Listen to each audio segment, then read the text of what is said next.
So I called for a meeting with DOH, DOT, the Bureau of Quarantine, and the HRAP, who apparently were also warned that if you do not keep this person for 10 days inside the hotel, then fines and penalties will be levied against you. I called all of them to remind them that this is still a government of laws and not of men. And as such, in Cebu, there is an existing ordinance which clearly spells out the swab on arrival protocol, and if found negative within 2 or 3 days, may go home to continue their quarantine at home. Holding them beyond the 2 or 3 day period when there is an existing law in the province of Cebu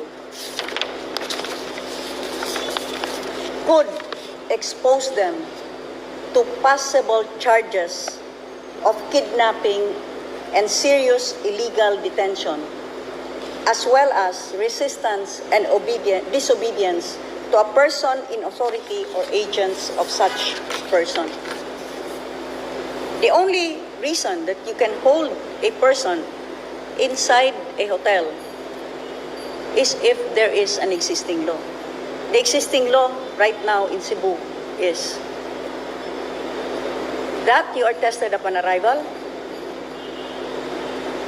with a negative test result, usually that comes out on the 2nd or 3rd day, then you're allowed to go home. That is the existing law. If hotels will be forced to keep these people in detention until the 10th day, as required by an Iatf resolution, then that opens up hotels and even other persons that are not following or are not implementing the provincial ordinance to serious criminal charges. Under the revised penal code, Section 267, kidnapping and serious illegal detention.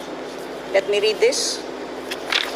Any private individual who shall kidnap or detain another or in any other manner deprive him of his liberty shall suffer the penalty of reclusion perpetua to death. If the kidnapping or detention shall have lasted more than 5 days, this is for serious illegal detention.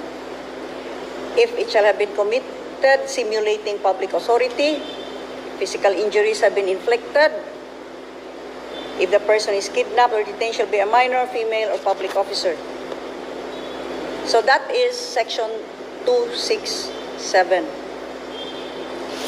What is Article 151 of the revised penal code? Resistance and disobedience to a person in authority. The penalty of arresto mayor and a fine not exceeding 100,000 shall be imposed upon any person who, not being included in the provisions of the preceding articles, shall resist or seriously disobey any person in authority or the agents of such person while engaged in the performance of official duties.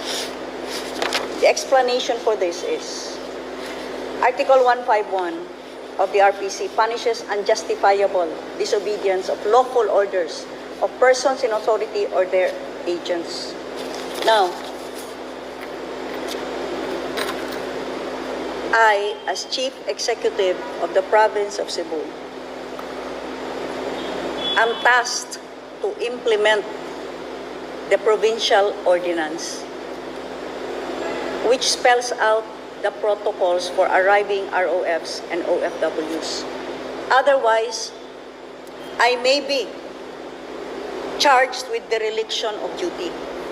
And so that is why, in order to exercise my mandate as a person in authority, but more so, in order to fulfill my commitment that I shall obey all laws, legal orders, and decrees promulgated by the duly constituted authorities of the Republic of the Philippines. And the Provincial Board is a duly constituted authority of the Republic of the Philippines. I am standing by my oath, and it is my duty to see to it that the Provincial Board Ordinance, unless otherwise declared by a proper court and not by a lawyer of the ILG, by a proper court as ultra vires, I shall fulfill my duty of implementing such an ordinance. That is why I have issued Executive Order number 23, reminding the general public and concerned government agencies to implement Cebu Provincial Ordinance number 2021-04 as amended. And so, this executive order, among others, specifically points out to Section 105 of the Local Government Code, which gives the Secretary of Health, Chairman of the Iatf, temporary control over health operations for a period not exceeding 6 months.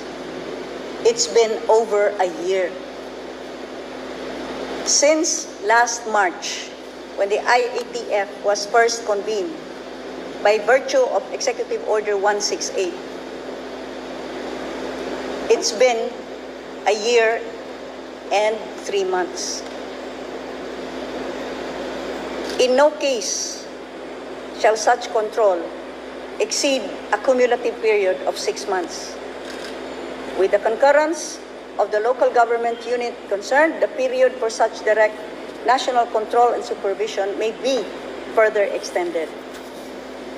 As I had said in my earlier press conferences, this is not to say that we shall not listen to what the IATF may recommend.